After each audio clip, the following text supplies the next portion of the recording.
Assalamualaikum warahmatullahi wabarakatuh. Halo semua, apa kabarnya? Semoga semua baik-baik saja ya. Perkenalkan, saya Yasamina Widatusa Akifa Yuwono, tapi kalian bisa panggil Yas. Saya dari Universitas 11 Maret dengan NIM K122082 Program Studi Pendidikan Bahasa Indonesia. Apakah kalian tahu hari ini kita akan belajar tentang apa? Betul, kita akan belajar tentang teks rekon. Beberapa yang akan kita pelajari adalah definisi, tujuan, ciri-ciri, struktur, jenis, dan kaidah kebahasaannya. Jadi, mari kita simak bersama-sama ya. Kita mulai dengan bahasan yang pertama, definisi. Apa itu teks rekon? Teks rekon merupakan teks cerita ulang. Sesuai dengan namanya, teks rekon adalah teks yang menceritakan kembali sebuah peristiwa yang lalu atau yang telah terjadi sesuai dengan kronologis atau urutan waktu. Kata kunci dalam teks ini ada 3, yaitu peristiwa, telah berlalu, dan kronologis. Tujuan teks rekon ada 2 jenis. Yang pertama, memberikan gambaran kepada pembaca mengenai apa dan kapan terjadinya suatu peristiwa atau sebuah hal. Yang kemudian kedua, memberikan suatu hiburan untuk pembacanya. Kemudian ada ciri-ciri teks rekon. Terdapat 5 ciri-ciri teks rekon. Yang pertama, berisi kejadian masa lalu. Sesuai dengan namanya, teks rekon yang menceritakan masa lalu, maka peristiwa yang diambil adalah peristiwa yang sudah pernah terjadi. Kemudian yang kedua, menyajikan urutan peristiwa. Yang ketiga, berfokus pada objek, individu, atau tokoh tertentu. Yang keempat, struktur yang runtut. Ada 3 struktur dalam ciri-ciri teks rekon. Yang pertama orientasi, kedua urutan kejadian, dan ketiga reorientasi. Yang kelima atau yang terakhir adalah mengandung detail kejadian yang jelas. Hal ini bertujuan agar pembaca paham dan mengerti apa yang sedang dijelaskan oleh penulis. Kemudian ada struktur. Seperti yang sudah dijelaskan pada ciri-ciri tadi, struktur pada teks rekon terdapat 3 macam.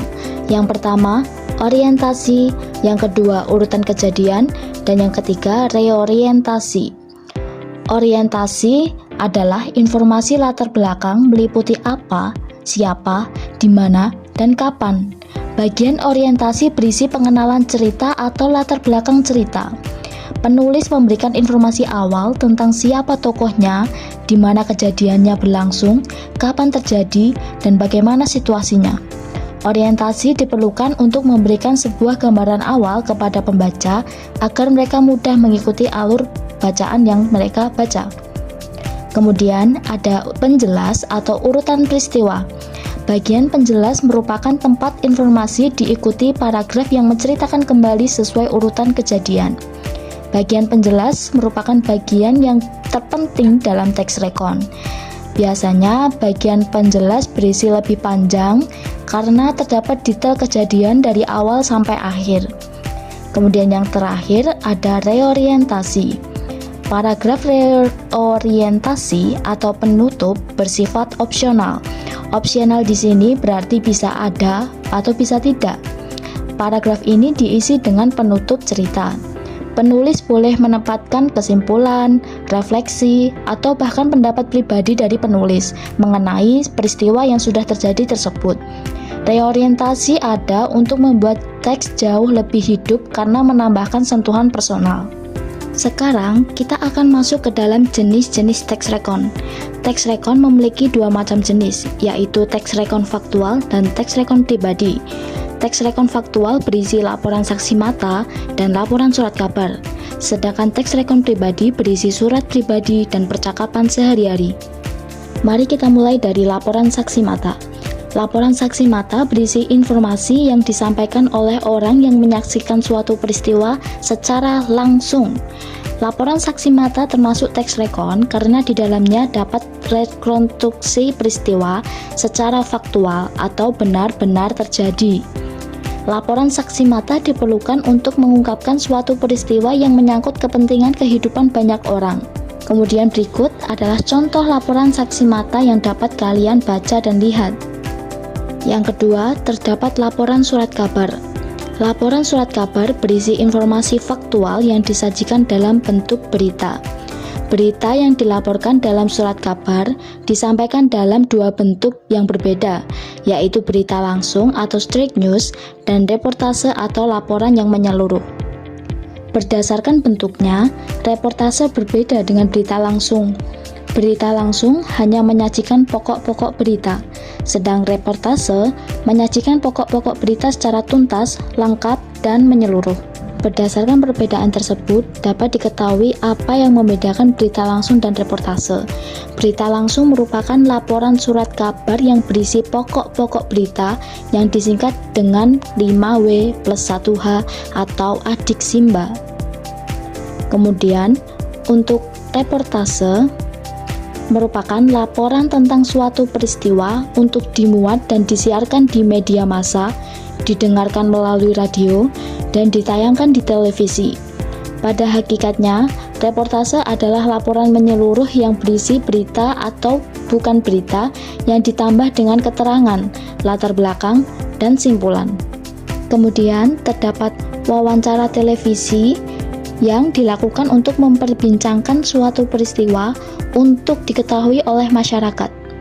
Wawancara di televisi dilakukan oleh seorang pewawancara atau reporter yang mewawancarai satu atau beberapa orang narasumber. Saat ini, wawancara jenis ini banyak ditemui di masyarakat umum. Kemudian, untuk teks rekon faktual yang pertama adalah surat pribadi. Surat pribadi adalah bentuk komunikasi tertulis antara dua individu yang biasanya memiliki hubungan personal atau emosional. Surat ini lebih pribadi dan informal daripada surat resmi. Dalam teks rekon, penjelasan mengenai surat pribadi dapat mencakup beberapa poin penting seperti informasi penerima dan pengirim, tujuan berkomunikasi, konteks atau latar belakang ekspresi, perasaan, dan pendapat, gaya bahasa atau tone, serta kesimpulan atau harapan. Kemudian untuk percakapan sehari-hari dapat diangkat sebagai jenis teks rekon. Seringkali dalam komunikasi, kita perlu merekam atau mengulang percakapan dengan kata-kata yang lebih tepat atau ringkas. Percakapan bertujuan untuk memahami atau mengkomunikasikan informasi dengan baik. Yang membedakan teks rekon faktual yaitu surat pribadi dan percakapan sehari-hari adalah bentuk penulisannya. Surat pribadi ditulis dengan komunikasi satu arah, sedangkan percakapan pribadi ditulis menggunakan komunikasi dua arah. Kemudian, materi kita selanjutnya adalah kaidah kebahasaan. Dalam teks rekon, terdapat 5 kaidah kebahasaan. Yang pertama, konjungsi temporal, yang kedua, pronomina persona, yang ketiga, adverbia, yang keempat, verba, dan yang kelima, serapan. Yang pertama ada konjungsi temporal. Konjungsi temporal merupakan kata hubung yang menandai penanda waktu atau urutan kejadian secara kronologi. Konjungsi temporal dalam teks rekon yaitu ada setelah, sebelum, kemudian, selanjutnya, selama, sesudah, ketika, lalu, pada saat, akhirnya, dan masih banyak lainnya. Contoh kalimatnya, selanjutnya, pemadam kebakaran menyiram hutan yang terbakar sepanjang 2 km. Sebelumnya, para guru telah menyiapkan kegiatan seminar dengan matang. Yang kedua, pronomina persona. Pronomina persona merupakan kata ganti yang menggantikan orang. Pronomina persona terbagi menjadi 3 orang, yaitu pertama, kedua, dan ketiga. Pronomina pertama, yaitu orang pertama terdapat aku, saya, kami, dan kita. Contohnya, minggu yang lalu aku bersama keluargaku berlibur di daerah puncak gunung. Kemudian terdapat pronomina kedua, yaitu kamu, kau, anda, kalian, anda sekalian. Contoh kalimat, kamu memutuskan untuk membatalkan kegiatan yang telah direncanakan minggu kemarin. Yang ketiga, terdapat pronomina orang ketiga, terdapat ia, dia, mereka, beliau. Contoh kalimatnya adalah mereka telah bekerja keras untuk mendapatkan hasil yang ia dapat sekarang. Kemudian adverbia merupakan kata keterangan yang berfungsi untuk memperjelas kalimat.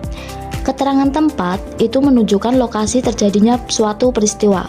Contoh, di pasar, di rumah. Kemudian ada keterangan waktu menunjukkan kapan peristiwa terjadi. Contoh, malam itu, menjelang pagi, dan masih banyak lainnya. Keempat, ada verba. Verba atau kata kerja adalah kata yang menerangkan suatu perbuatan, kegiatan, tindakan, keberadaan, atau pengalaman. Terdapat dua verba, yaitu verba aktif dan verba pasif. Verba aktif merupakan verba yang subjek dalam kalimatnya berperan sebagai pelaku. Verba ini biasanya ditandai dengan imbuhan me dan ber. Contoh kalimatnya adalah, besok pukul 5 WIB, Hayati memutuskan untuk ikut ayahnya pergi ke pasar. Yang kedua, api yang berkorbar mulai berubah dari warna oranye menjadi warna merah ketuaan. Kemudian untuk verba pasif, merupakan verba yang subjeknya dalam kalimatnya dikenai tindakan, ditandai dengan imbuhan di dan ter. Contoh kalimatnya, desa yang terkena asri kini dilanda banjir bandang akibat hujan semalam. Makanannya tidak sengaja terbuang ke tempat sampah, dan masih banyak lainnya. Kemudian yang terakhir ada kata serapan. Kata serapan merupakan kata-kata yang berasal dari bahasa asing atau bahasa daerah, lalu digunakan dalam bahasa Indonesia. Terdapat 3 jenis kata serapan, yaitu adopsi, adaptasi, dan terjemahan. Pertama, adopsi. Jenis penyerapan kata ini dari bahasa asing atau daerah secara utuh tanpa merubah kata. Contoh, video dari bahasa Inggris menjadi video ke bahasa Indonesia. Supermarket dari bahasa Inggris menjadi supermarket ke bahasa Indonesia. Museum dari bahasa Latin menjadi museum ke bahasa Indonesia. Yang kedua, adaptasi. Pemakaian bahasa yang hanya mengambil makna kata asing, sedangkan kata dan ejaan disesuaikan dengan bahasa Indonesia. Contohnya, business menjadi bisnis, telepon menjadi telepon, restoran menjadi restoran. Yang terakhir, ada terjemahan. Pemakaian bahasa dengan mengambil konsep yang terkandung dalam bahasa asing yang kemudian diterjemahkan ke dalam bahasa Indonesia. Contoh, try out menjadi uji coba, upload menjadi unggah, dan download menjadi unduh. Wah, ternyata kita sudah ada di ujung materi kali ini. Semoga bermanfaat ya. Sampai jumpa lain kali. Wassalamualaikum warahmatullahi wabarakatuh. Bye-bye.